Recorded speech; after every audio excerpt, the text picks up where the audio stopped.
Thank you for having us. I'm Harry Harrison, Harry Lane, and next to me is Eric. So we are opening doors and breaking down barriers to employment for young adults with autism.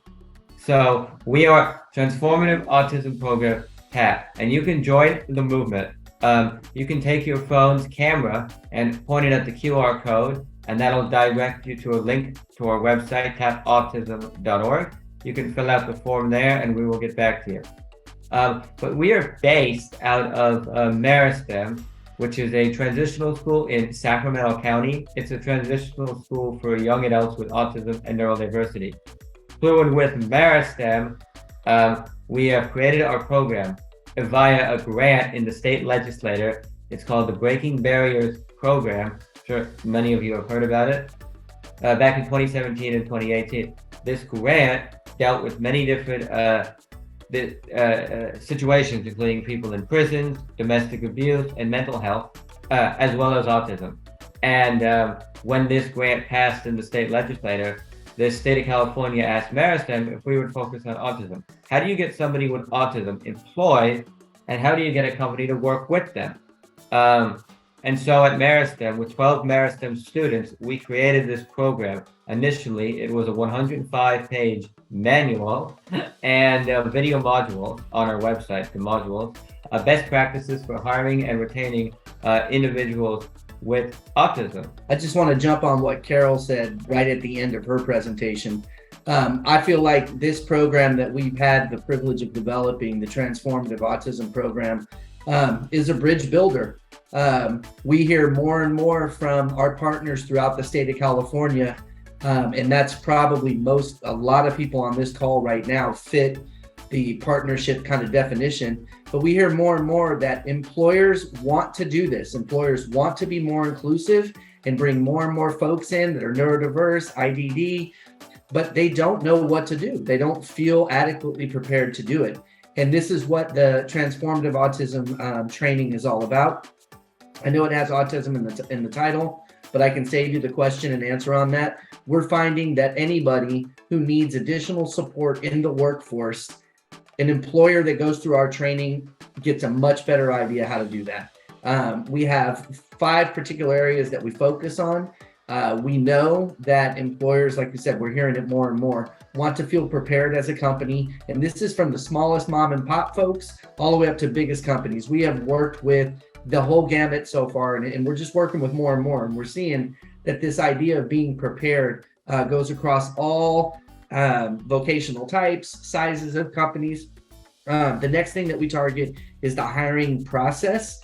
A lot of you know that for some of the folks that we work with, we kind of leapfrog the hiring process, right? We come in and we're supporting and we're job developers and we get it done. And that's fine. We need to do what we do. But there's also a whole part of what we're trying to do is essentially get us all to not need to be here anymore, which would mean employers are genuinely ready to do the work internally that it takes to be super inclusive. And our hiring part really focuses on what they can do to better recruit folks, bring them through the application process, interview process. The next thing would be the onboarding. We know that if you can get folks onboarded correct, and this is not just for folks with IDD and neurodiversity. We know employers are dying all the time because they're like, we don't have enough resources for good onboarding, and every employee that we hire says nobody trained me. We just really share with our employers that if you miss the boat on this with folks that you're bringing in, specifically knowing that they might need more support, if you miss the boat, you can pretty much be assured that it's not going to work out. And we say, set up a system where you're not going to miss the boat on that. It's that critical. And then retention practices. And finally, the taking a look at what you're doing as a company after a year or so and saying, what can I do to make it even better? The paid internship funding is 1,040 hours. I'll just mention that again. But the thing to note there is it's not 100% we should use it all the time. But when we do mention it and we do bring up that there is state money, we're a 100% state-funded program, employers sort of relax a little bit, and it helps to calm them down. Eric? Well, and I just wanted to show you guys, like, our list of folks that we're working with is too long to throw on this slideshow, but we just wanted to give you a sense of some of the great regional centers that are working with us and service providers and our state partners.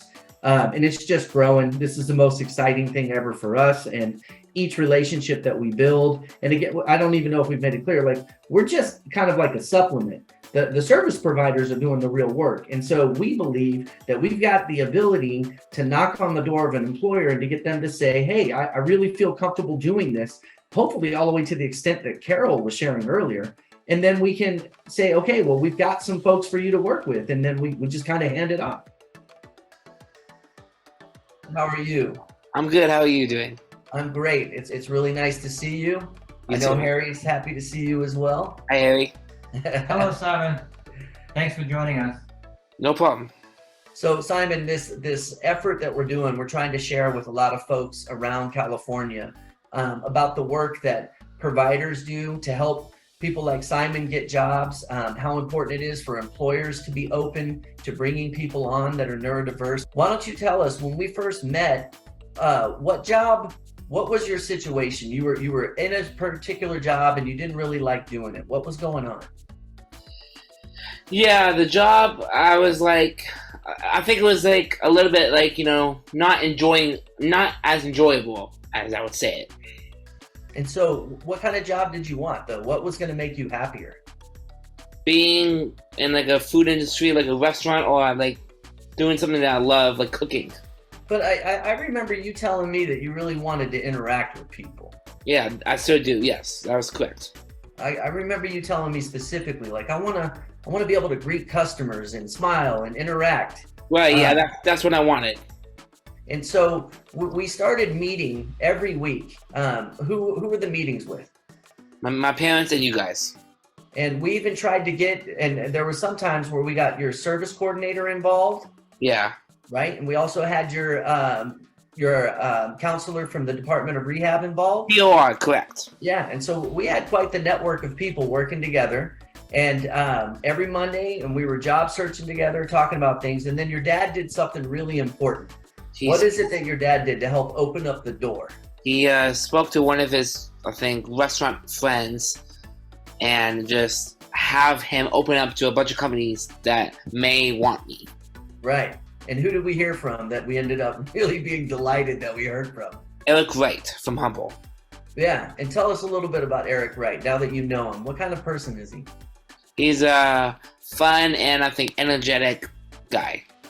Well, there's more to it than that though, right? Because that first day when we went and we all met at his restaurant for your interview and you went walking through the door, how did you feel walking through the door? Like Extremely nervous. And what did Eric do to kind of help you just calm down and get more comfortable? Talked to me and sat down and I had a drink. Yeah, he offered you a beverage. And to me, I remember watching you drink that beverage. It looked like the best beverage I've ever seen anybody drink. Yeah. And especially with ice. I needed ice. Yeah. And we sat down and we just talked for a while, right? Right, like a couple minutes, yeah. Yeah. And then Eric kind of told you what he would like to do with you for your working interview. He wanted to give you an opportunity for you to actually show him right, yeah. what you were able to do instead of having to sit there and try to answer a bunch of questions. Yeah, demonstrate. Yeah. So why don't you share with us, what were some of the things that you demonstrated for him? Being cashier, sometimes cooking and doing the dishes. Well, and greeting customers. And greeting the customer. So what part made you feel best about that interview? Probably being the cashier and greeting the customers. Why? Why was that? Why did that make you feel so good? Because I was actually talking to people and actually doing something that's like something with technology. Oh, okay. Yeah, that's a pretty cool combination. Yeah. And so at the end of that working interview, that was like a 3-hour working interview. Did he offer you the job or not? Yes, he did. He did. How did that feel? Wonderful. Okay. And now why don't you tell us about the next few weeks after that? I'll be more specific with that question. Well, you ended up working for him for 3 or 4 weeks after that interview. Right, yeah, like 3 more weeks, yeah. And how did those shifts go? Pretty good. Pretty good. Were you doing anything? Were you getting better and better at certain things? Is there Better something? at the cashier. I started actually doing the cashier in Grubhub and DoorDash people, like, without help. Right. And there was specific things that he was teaching you to say to the customers. Right. That you got really good at. What were some of those things that he needed you to make sure that you always said to a customer? Please and thank you, and like, you know, telling them the price and then saying please. Ask them if they want water or something or ice. Yeah, I mean, those things sound really simple, but if you're running a restaurant and you need an employee to do certain things, we told them through our training, make sure that the people that you want to hire are teachable. And Right. he did some of that stuff with you in the interview, and you kept proving it each time you went there, because you would update us every week. Do you remember giving us updates? Yeah, I think so. Okay. I'm trying to remember if I did or not. That's all right, man. So you loved the job, but something happened. You ended up making a really hard decision after a couple weeks. What was that? That I had to work there because it was more than just one shift a week. Okay, and do you remember why we were only at one shift a week with Eric? Because of the funding problem. Yeah, and so it wasn't necessarily a funding problem. It was getting the funding in place problem. In place, yeah, right, for more shifts. And so you sat with your family and you guys, you did some really hard decision making, and you decided that it would be best for you to go back to district. Yeah. How was that? How did you feel when you communicated that to Eric? Hard. It was really hard for you to do. I remember being really proud of you, though. It was a good email. And so you thanked him. Eric said that he really appreciated you and he would keep the door open, and then off you went. But then just a couple days ago, an email popped up in my email inbox from Simon. I'm sorry. Directed to Eric. What was that email? What was your email to Eric all about? Saying that I actually wanted to go back to Humbowl and saying that it was more fun and enjoyable. That is pretty much what it said. And it took about a day for Eric to write back. But when he wrote back, what did Eric say? You want me to read the whole email or summarize it? Yeah, I think you can go ahead and read it. All right, let me pop it up. Let me go back to my email. Give me a second to give that email. Yeah. All right, here's what Eric Wright from Humboldt said. Hi, Simon. So great to hear from you. I'm adding my business partner, Sam, onto this email. We would love to have you back at Humboldt. We are unfortunately in a similar financial situation as before and can only afford so many hours, likely the 3 on Fridays that you were doing before. However, I think Eric Stewart, you, and Harry can get started on getting the paid internship program started right away through the regional center. I'm sure you have a few things to discuss with your parents. Hopefully by that point we'll have some funding come through and be able to get you on more than one shift per week. We'll get started right away and hopefully be able to bring you back to Humboldt within a month or two. If we can get the internship funding, we'll be able to get you on up to 5 shifts per week. Once you're working, we'll definitely focus on learning more aspects of the position. This would mean we're relying on you, me, and reliability is important in the restaurant industry. Looking forward to talking again soon. Thanks, Eric Wright.